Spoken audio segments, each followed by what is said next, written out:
இந்த வீடியோவை உங்களுக்கு வழங்குவோர் மாலை முரசு செய்திகள் தொலைக்காட்சியின் படிப்போம் ஜெயிப்போம் உயர்கல்வியை தேர்ந்தெடுப்பதில் உள்ள சந்தேகங்களை தீர்க்கும் நிகழ்ச்சி தினமும் மாலை 5 மணிக்கு. வணக்கம். மாலை முரசு செய்திகளை விரிவாக பார்ப்பதற்கு முன் தலைப்புச் செய்திகளை பார்க்கலாம். சென்னை ஈசிஆரில் உள்ள தனியார் பொழுதுபோக்கு பூங்கா ராட்டினத்தில் திடீர் தொழில்நுட்ப கோளாறு. 4 மணி நேரத்திற்கு மேலாக அந்தரத்தில் தொங்கி தவித்த 30க்கும் மேற்பட்ட மக்கள் பத்திரமாக மீட்பு.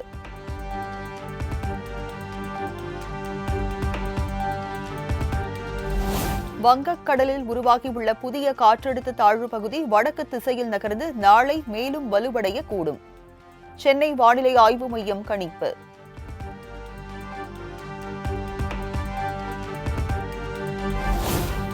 கோவை, நீலகிரி மாவட்டங்களில் இன்று மிக கனமழைக்கு வாய்ப்பு.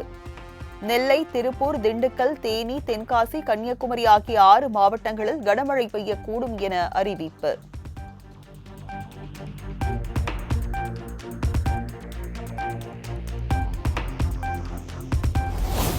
கோவை, நெல்லை, நீலகிரி, தென்காசி, தேனி ஆகிய 5 மாவட்டங்களில் நாளை மிக கனமழை பெய்யக்கூடும்.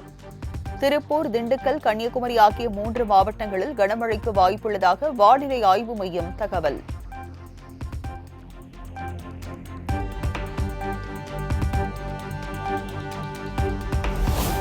உதகையில் பைன் ஃபாரஸ்ட், தொட்டபெட்டா உள்ளிட்ட அனைத்து சுற்றுலா தலங்களும் இன்று மூடல்.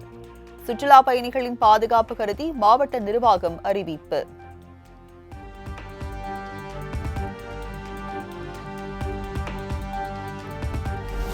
நீலகிரி மாவட்டம் கூடலூர் அருகே வெள்ளத்தில் சிக்கிய கார் 3 நாட்களுக்கு பிறகு மீட்பு. கிரேன் மற்றும் ஜேசிபி இயந்திர உதவியுடன் காரை மீட்ட பேரிடர் படை வீரர்கள்.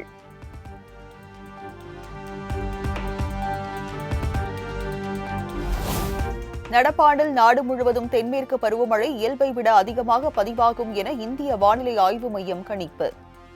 ஜூன் முதல் செப்டம்பர் வரையிலான காலகட்டத்தில் 106% மழை பதிவாகக்கூடும் என அறிவிப்பு.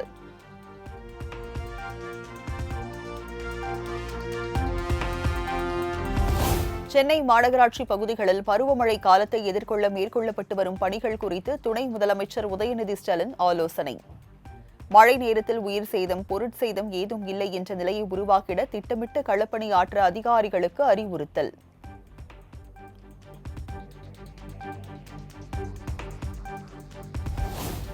தமிழகத்தை உலுக்கிய அண்ணா பல்கலைக்கழக மாணவி பாலியல் வன்கொடுமை வழக்கு இன்று காலை 10:30 மணிக்கு தீர்ப்பளிக்கிறது சென்னை மகளிர் நீதிமன்றம்.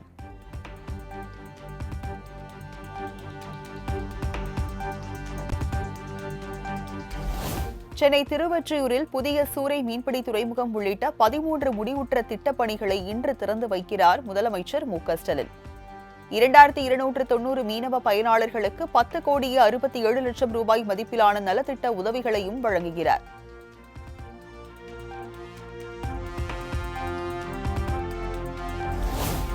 சென்னை வியாசர்பாடி சம்பவத்தில் பாதிக்கப்பட்டு சிகிச்சை பெற்று வரும் தவேகா நிர்வாகிகளிடம் செல்போன் மூலம் நலம் விசாரித்தார் தலைவர் விஜய்.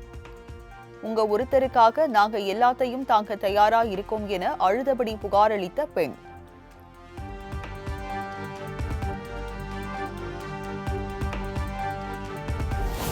காவல்துறையினரால் தவேகா நிர்வாகிகள் தாக்கப்பட்டதாக தெரியவில்லை என காவல்துறை விளக்கம். விரிவான விசாரணை மேற்கொள்ள சென்னை பெருநகர காவல் ஆணையாளர் உத்தரவு.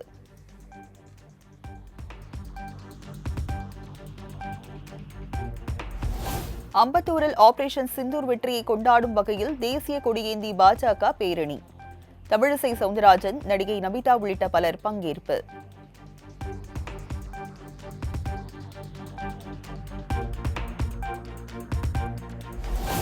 பொறுமை கடலினும் பெரிது, பொறுத்திருந்து பார்ப்போம். அதிமுக சார்பில் தேமுதிகவுக்கு மாநிலங்களவை சீட் வழங்கப்படுமா என்ற கேள்விக்கு பிரேமலதா விஜயகாந்த் பதில்.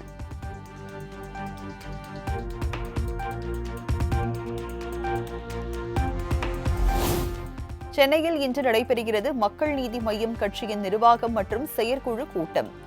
கட்சி பணிகள் உள்ளிட்ட பல்வேறு விவகாரங்கள் குறித்து ஆலோசனை நடத்த உள்ளதாக தகவல்.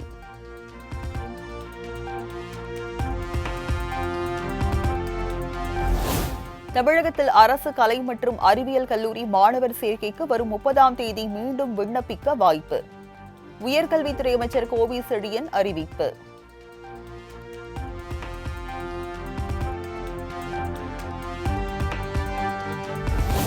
வருமான வரி கணக்கு தாக்கல் செய்வதற்கான அவகாசம் செப்டம்பர் 15ஆம் தேதி வரை நீட்டிப்பு. ஜூலை 31 வரை இருந்த அவகாசத்தை நீட்டித்து வருமான வரித்துறை அறிவிப்பு.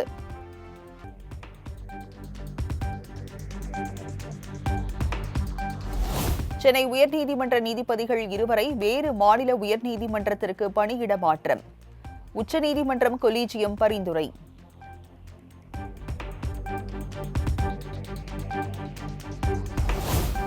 வாடகை ஒப்பந்தம் குறைக்கப்படுவதை கண்டித்து டேங்கர் லாரி உரிமையாளர்கள் காலவரையற்ற வேலை நிறுத்தம். டீசல் பெட்ரோல் தட்டுப்பாடு ஏற்படும் அபாயம்.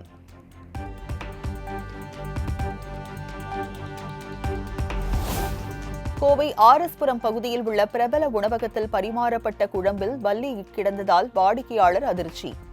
10க்கும் மேற்பட்ட வாடிக்கையாளர்கள் மருத்துவமனையில் அனுமதிக்கப்பட்டுள்ள நிலையில் நடவடிக்கை எடுக்க கோரிக்கை.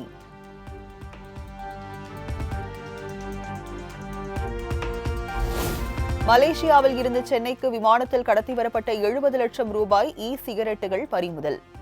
பெண் பயணியிடம் சுங்கத்துறை அதிகாரிகள் தீவிர விசாரணை.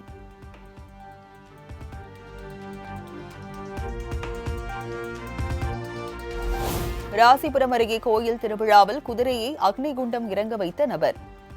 விலங்குகள் வதை சட்டத்தின் கீழ் கைது செய்து போலீசார் விசாரணை.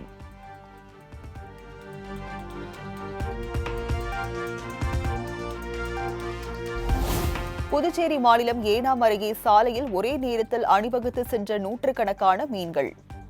வீடியோ இணையத்தில் வைரல்.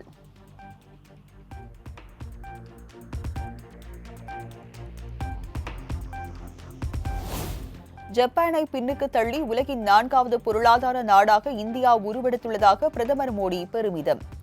நாட்டில் பயங்கரவாதத்தை முற்றிலும் ஒழிக்க அரசு உறுதியாக உள்ளதாகவும் பேச்சு.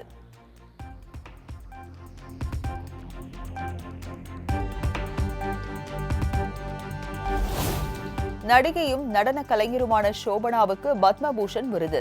தமிழகத்தை சேர்ந்த நல்லி குப்பிசாமிக்கு பத்மபூஷன் விருது வழங்கி கௌரவித்தார் குடியரசுத் தலைவர் திரௌபதி முர்மு.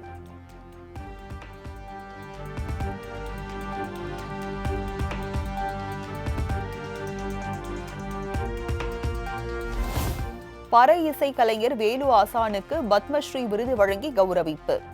புதுச்சேரி தவில் இசை கலைஞர் தட்சிணாமூர்த்திக்கு பத்மஸ்ரீ விருது வழங்கினார் குடியரசுத் தலைவர் திரௌபதி முர்மு.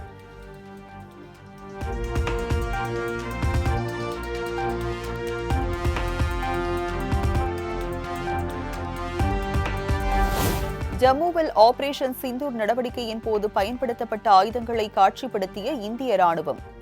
தானியங்கி கையெறி குண்டுகள், கம்பீரமான துப்பாக்கிகள் உள்ளிட்டவை காட்சிப்படுத்தப்பட்டன.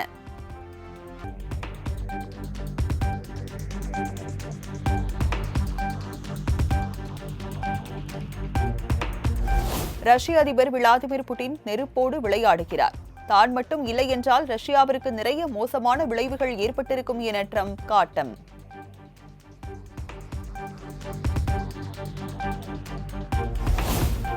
வகுப்பை கட்டடிப்பது, அனுமதியின்றி விடுப்பு எடுப்பது உள்ளிட்ட செயல்களில் ஈடுபட்டால் விசா ரத்து.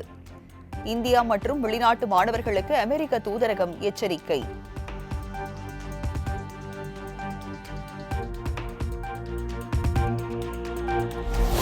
இரண்டு ஆண்டுகளுக்கு மேல் நீடித்து வரும் இஸ்ரேல் ஹமாஸ் போர். காசாவில் பலி எண்ணிக்கை 54,000ஆக உயர்வு.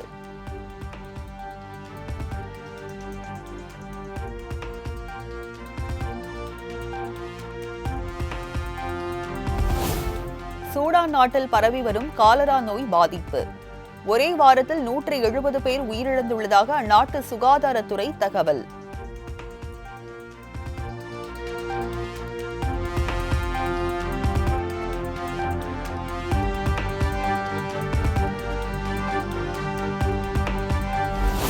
ஐபிஎல் கிரிக்கெட் தொடரில் 6 விக்கெட் வித்தியாசத்தில் லக்னோவை வீழ்த்தி பெங்களூரு அணி அபார வெற்றி.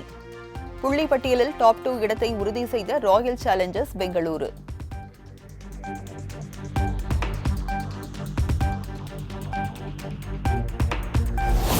பெங்களூரு அணிக்கு எதிராக சதம் அடித்ததை பல்டி அடித்து கொண்டாடிய லக்னோ அணி கேப்டன் ரிஷப் பந்த்.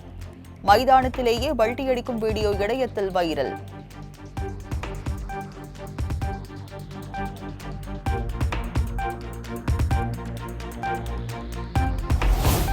ஆசிய தடகள போட்டியில் தங்கம் வென்று அசத்திய இந்திய வீரர் குல்வீர் சிங் 10,000 மீட்டர் ஓட்டப்பந்தயத்தில் தங்கம் வென்று சாதனை.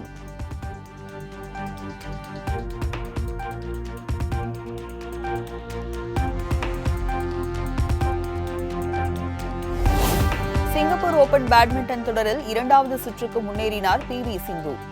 முதல் சுற்றில் கனடா வீராங்கனையை எளிதில் வீழ்த்தி அசத்தல்.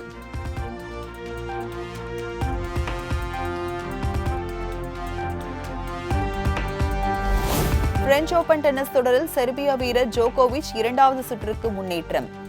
அமெரிக்க வீரர் மெக்கன்சி வீழ்த்தி அசத்தல்.